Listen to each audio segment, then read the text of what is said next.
super chat because it asks an important question. And I actually was tempted in talking about this a little bit in the previous segment, but I decided against it. Now I'm going to. The question is, can you explain how this force the vote is different than Dems force the vote? There are lots of force the vote proponents who say AOC should have done what the Republicans are doing now with Pelosi in 2020. Well, remember, force the vote was about withholding votes for Nancy Pelosi's speakership role until she made the concession that there would be a floor vote on single payer healthcare in the House, which would have failed. Okay, so the ask was for a vote that would fail. Okay, so just to pause it here before she gets to the part where she name drops Briahna Joy Gray. She's not wrong. It would have failed. The floor vote for Medicare for all likely would have failed. And if the squad members of AOC and the likes had come out and said, hey, we see what you guys are saying. We see what you're asking for. We don't necessarily think this is the appropriate ask or the most realistic ask. There probably would have been some pushback, admittedly. And I think that was a perfectly, reasonable thing to ask for. But if they had come out and said, instead of doing that, we're going to vote no against Nancy Pelosi, and we're going to ask for something in return for voting yes eventually, just like how Matt Gaetz did.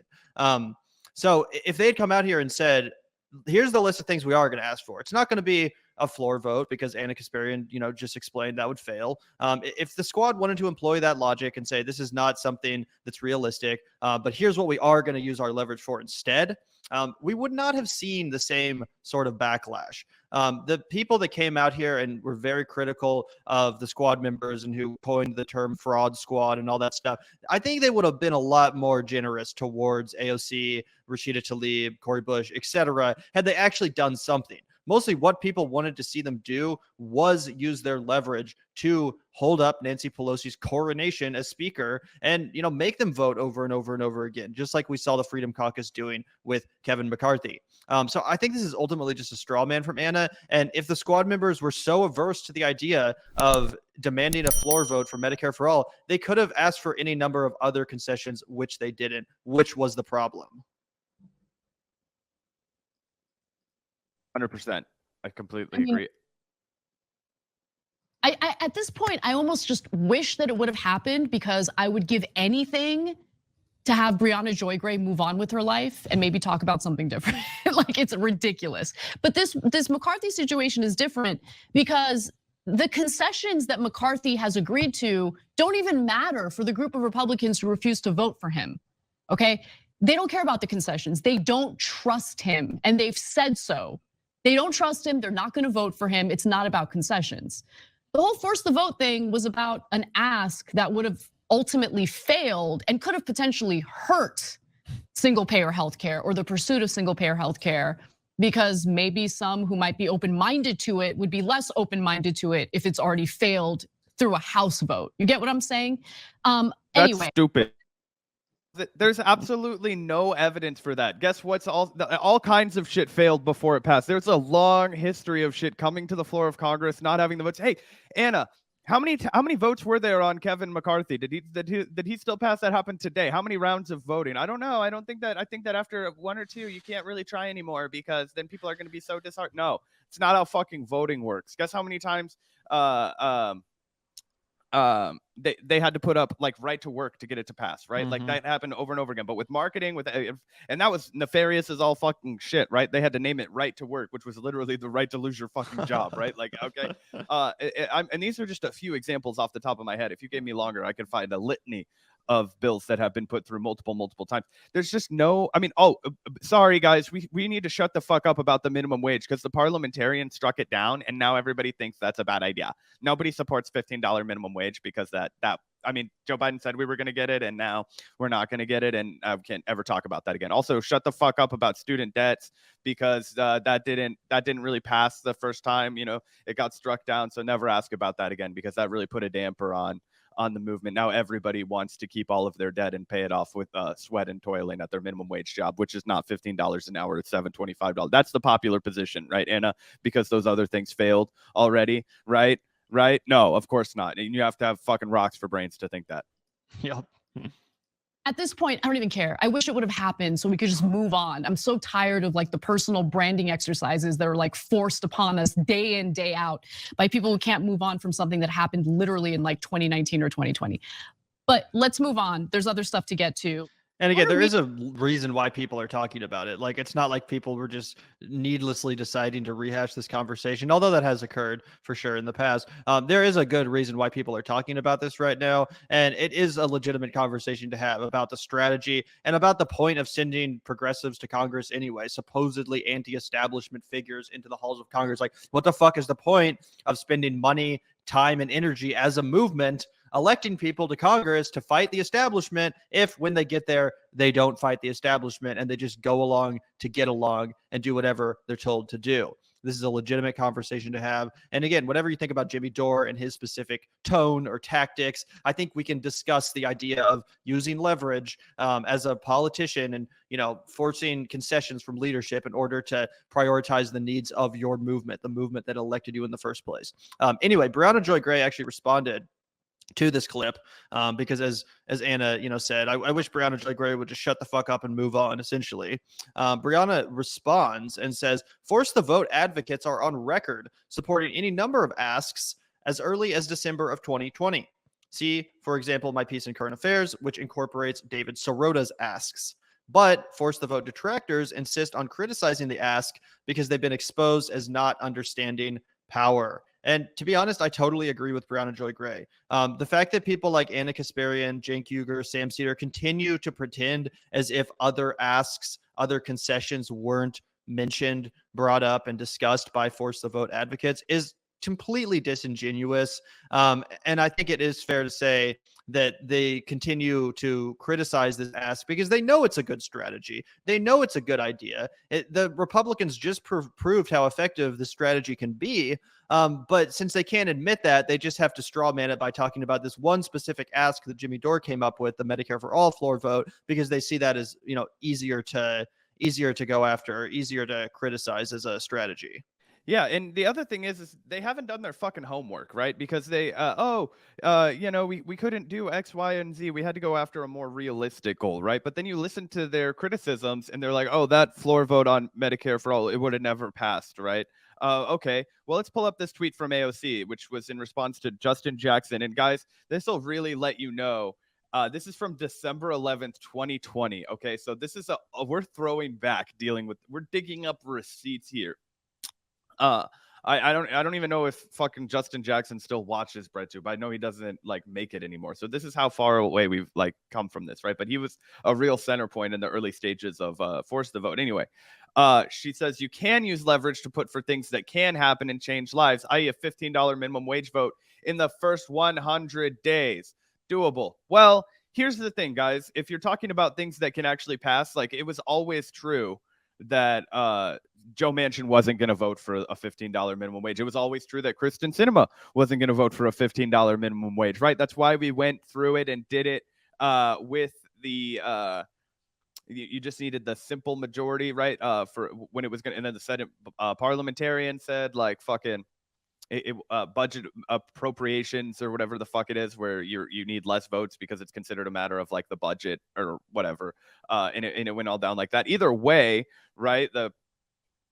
They didn't necessarily have the votes for it, which is why we don't have it. And then they just blamed it on the Senate parliamentarian, right? Who could have easily been fired if they wanted to actually pass it. This was their scapegoat. This was their okay, we don't want to be blamed for this. How do we find some bureaucratic reason for this? So we didn't get that. And elevating longtime progressive champions to important positions of leadership. One, where are those progressive champions? Because I don't see fucking any of them in Congress. I don't think there are any progressive champions to promote. What are we going to get? Pramila Jayapal, who plays fucking useful idiot for the Democratic establishment at every fucking turn, who will sell the movement down the river at every fucking turn. Ro Khanna, whose wife has 85 fucking houses. Okay. Yeah. Oh, Ro Khanna's just concerned about some of the legislation and the wording and the verbiage and the stock banning bills. He doesn't in principle believe that it should be all about representation and having a good relationship with your constituents. But hey, these are people too. Congress doesn't pay that good. Anyway. Yeah, it's completely pathetic. And yeah, I think just total gaslighting from Anna and intentional ignoring of the real substantive asks that were being offered alongside the floor vote for Medicare for all, which again, I agree with. I think that was a good ask. I'm just saying there were other ones too. If the squad members had wanted to pursue a different concession, they easily could have. And again, even if they thought that the floor vote was stupid, they could have said, all right, well, let's force the vote for this, or let's hold up Nancy Pelosi speakership for this concession or this committee appointment or whatever the hell, which they fucking didn't do. Let's take one more look at some more TYT action. Cenk Uygur also put out a pretty dumb tweet here, which Jimmy Dore responded to along the same lines. So this was from Cenk just yesterday. He says in response to a tweet saying, "This isn't leverage, it's a fiasco. It would have been the same had the squad pulled this stunt." And it's literally wasn't a fiasco. They did get concessions and they did use their leverage. But that aside, Cenk said, if the squad had pulled this stunt, just like the right wing is doing right now, yes, they would have been clowns. This is what hashtag force the vote wanted. But if they had insisted on getting a vote on a very popular bill like $15 minimum wage or paid family leave, it would have worked. Which is different than what he was saying at the time. And also just completely uncharitable and inaccurate to say that everyone in the hashtag force the vote movement wanted the squad to look like clowns or something. Like, no, the people that were advocating for force the vote wanted them to antagonistically resist Nancy Pelosi's speakership role. They wanted to resist the corporate direction of the Democratic Party, the direction of the party, which was intentionally snubbing all of the priorities and policies of the Bernie Sanders movement, such as Medicare for all.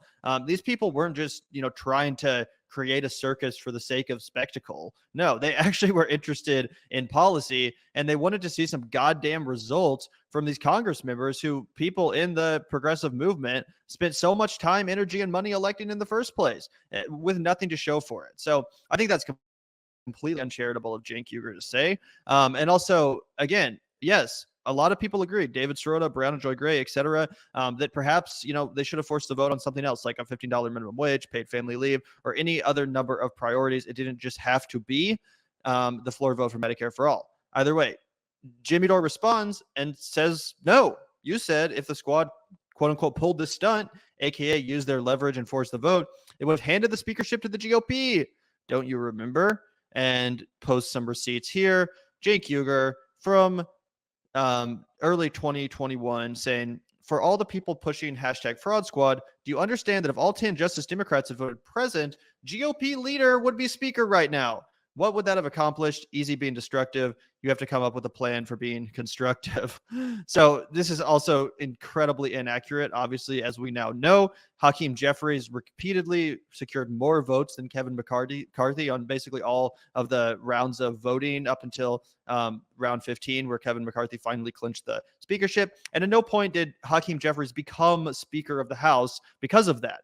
So clearly Cenk just didn't know what he was talking about. He didn't know how this process worked, which I guess is fair given the fact that we don't see this unfold very often as a new Congress comes into power. This hasn't happened in the last 100 years. So I can understand why, maybe your average layman would have that misconception, but Cenk is a political commentator who's supposed to know the ins and outs of Congress and the rules surrounding these sort of, power moves. And the fact that he was this ignorant about it and now wants to come out a year or two later and say, oh, I supported the strategy, just not the ask.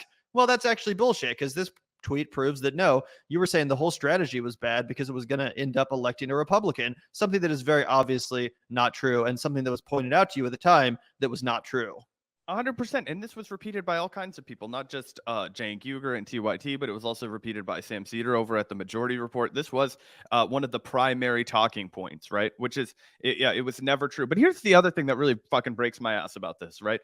Like, okay, we've caught Cenk with his pants down with the receipts. He's misrepresenting his argument right here. But if we go back to his last tweet, he says, if the squad had pulled this stunt with something like a $15 minimum wage, it would have worked, right? Because that's popular. One, Medicare for all is extremely popular, right? It absolutely massively popular piece of legislation. if you ask people and do polling and say, hey, the burden of your health insurance is fucking terrible, right? And you're scared to go to the doctor because you don't know what the fuck's going to happen. And if your kid gets hurt and breaks his leg, you don't want to lose your fucking house, right? Yeah, dude, I don't want to lose my house if my kid breaks my leg. I just want to rush them to the hospital and know that they're going to be taken care of. Yeah, me too, bro. How about we do that like we do public schools, right? We want everybody's kid to go to school, public education, K through 12, build this country up, make sure everybody's smart and taken care of. Yeah. Let's make sure that our kids aren't broken too, right? And fuck it, while we're taking care of the kids, let's just take care of everybody, elderly, middle-aged, fucking, able-bodied. Fuck it. Let's just take care of everybody. Yeah. Hey, we already do it. Every motherfucker that's ever enlisted in the military can go to the VA, right? I was actually just talking to my grandparents about this. Now, I know the VA is criminally underfunded and we need to do a way better job with taking care of our veterans. But they've been building a lot of fucking VA medical facilities around Kansas City, and they look fucking good, man. I think it would be a good opportunity for the left to start drawing some parallels. See, this is actually what socialized medicine looks like, because it's 100% socialized medicine in this country. If you are listening right now and you are a veteran and you take advantage of the services you earned as a veteran through the VA, that is 100% socialized medicine. You have been the recipient of socialized medicine your whole life. I'm talking to you, Dad, because I can see that you're listening right now. So, but anyway, so shout out to that horrible argument that Cenk was making, but also on top of that, the $15 minimum wage vote, like, this is what's crazy to me, because even people that cover politics all the time, you have to explain the basic institutions of government to them constantly, because everybody just forgets. So we have 2 chambers in Congress, right? We have the House of Representatives, which is what we've been discussing, right? And then we had the Senate. Now, we haven't really been talking about the Senate too much because for our goal and our stated demand, which was a floor vote on Medicare for all, forced the vote, that was, the Senate was irrelevant, right? We all were operating under the clear understanding that this bill was not going to pass and then move on to the Senate to be litigated by fucking who Mitch McConnell was the leader of the or one of the Senate leaders at the time. Mitch McConnell and Chuck Schumer, whomever. My brain is foggy on when this started. Who was still technically the majority speaker. Anyway, it would have been deliberated by them. No, of course not. But we do know that the $15 minimum wage was sent over to the Senate, and it fucking failed. It failed. So if this whole idea was to avoid watching a piece of legislation fail, you guys are with your pants down right here. So if you can pull this up, Gavin, really quickly, just for receipts. This is from last year. 8 Democrats defect on $15 minimum wage hike. Okay, so get the fuck out of my face. This would have worked if it was a $15 minimum wage. You guys don't understand anything until I explain it to you really, really goddamn slowly. Okay, the idea was to drum up support for a piece of legislation and exercise power. It was to say, hey, this is still one of our demands, and we are going to be a fucking thorn in your side until you do something about it. That was phase 1. Then it was go on TV and talk about how criminal it was that all these people who had just lectured you about the pandemic and about how everybody's life is extremely valuable, and we have a responsibility as citizens of this country to make sure that everybody's medical needs are taken care of, and it's about all of us and playing our role, and all that World War II kind of patriotism that you can lade in that with to make your fucking argument. Okay.